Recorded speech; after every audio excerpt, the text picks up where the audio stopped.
आज की कहानी को सब्सक्राइब करें और बेल आइकन को दबाना बिल्कुल भी ना भूलें।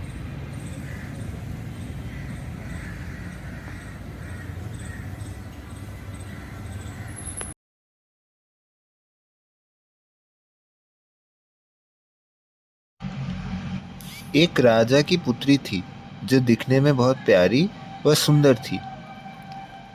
एक दिन राजा अपने दरबार में भोज का आयोजन करता है। उस भोज में सभी लोगों को निमंत्रित किया जाता है।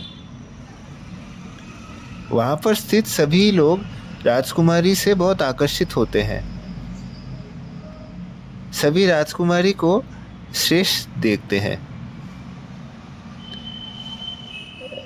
परंतु राजकुमारी सबके बारे में कोई ना कोई टिप्पणी देती रहती थी। उस भोज में एक राजा आता है जिसकी दाढ़ी चिड़िया के चोंच के समान थी। इसके साथ ही उसका नाम राजा थ्रशबेड रखा गया। वह अपनी पुत्री से इस आदत के लिए सदा नाराज रहते थे। वह उसको सबक सिखाने की सोचता है और अपने एक भिखारी से विवाह कराने का प्रण लेता है। एक दिन एक बाजा बजाने वाला उनके घर के निकट से गुजर रहा था। तभी वह राजा उसको अपने पास बुलाता है और उसके बजाने को सुनता है और उसको अपनी पुत्री संग विवाह करने का प्रस्ताव रखता है। ये सुनकर पुत्री क्रोधित होती है, परंतु उसके पिता उसकी नहीं सुनते हैं। और उससे उसका विवाह संपन्न कराते हैं। वह लड़की अब उस बाजे वाले संग वन की ओर चलते हैं। वे वन के भीतर से गुजरते हुए जाते हैं। वह वन बहुत घना था। वे दोनों चल रहे थे, तभी वह राजपुत्री बाजे वाले से इस वन के हकदार के बारे में पूछती है। बाजे वाला उसे राजा थ्रशबेड का बताता है।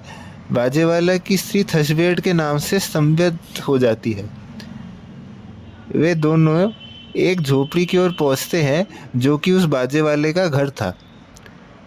राजा की पुत्री झोपड़ी को देखकर बहुत स्तंभित हो जाती है। वह झोपड़ी के भीतर घुसती है और आक्रांत हो उठती है। वह अपने दरबार को याद करती है। वह यहाँ नौकर के बारे में अपने पति से पूछती है। बाजे वाला यहाँ आता है और किसी नौकर के ना होने की बात बताता है। वह बाजे वाला उसको खाना पकवान बनाने को कहता है। वह उसको बाहर आग जलाकर पकवान बनाने को बोलता है, परंतु वह असमर्थ थी मगर वह आग जलाने का प्रयास करती रहती थी। वह किसी प्रकार पकवान बनाती है और वे दोनों पकवान खाकर सो जाते हैं। अगले सवेरे को बाजे वाला अपनी स्त्री को कार्य करने को कहता है। वह उसको अपने कमरे में ले चलता है जहाँ पर कपड़े बुनने के सारे सामान मौजूद थे। वह कपड़े बुनने को जाती है मगर उसका हाथ लहूलुहान हो जाता है।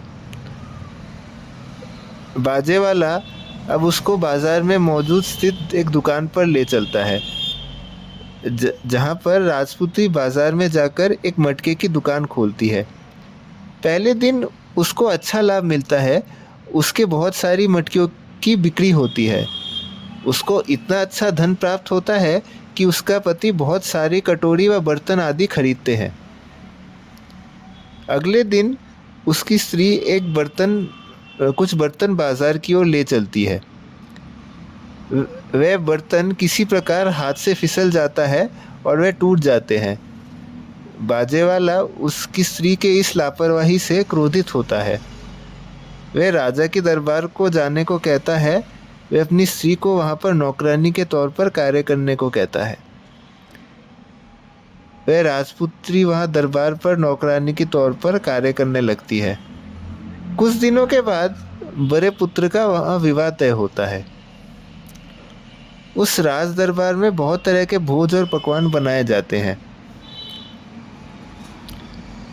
वह राजपुत्री और उससे कई साथी उस पकवान में से थोड़े बहुत हिस्से अपने घर के लिए ले जाते हैं।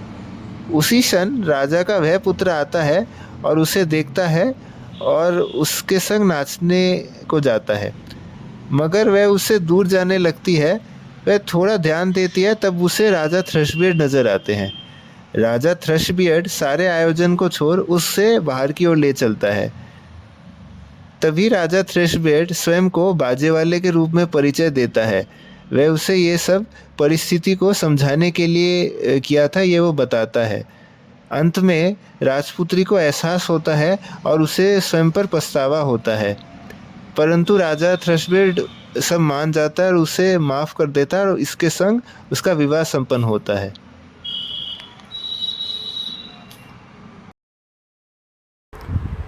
अगर आपको आज की कहानी पसंद आई हो तो कहानी को लाइक करें, इसको शेयर करें और चैनल को सब्सक्राइब करें। नमस्कार।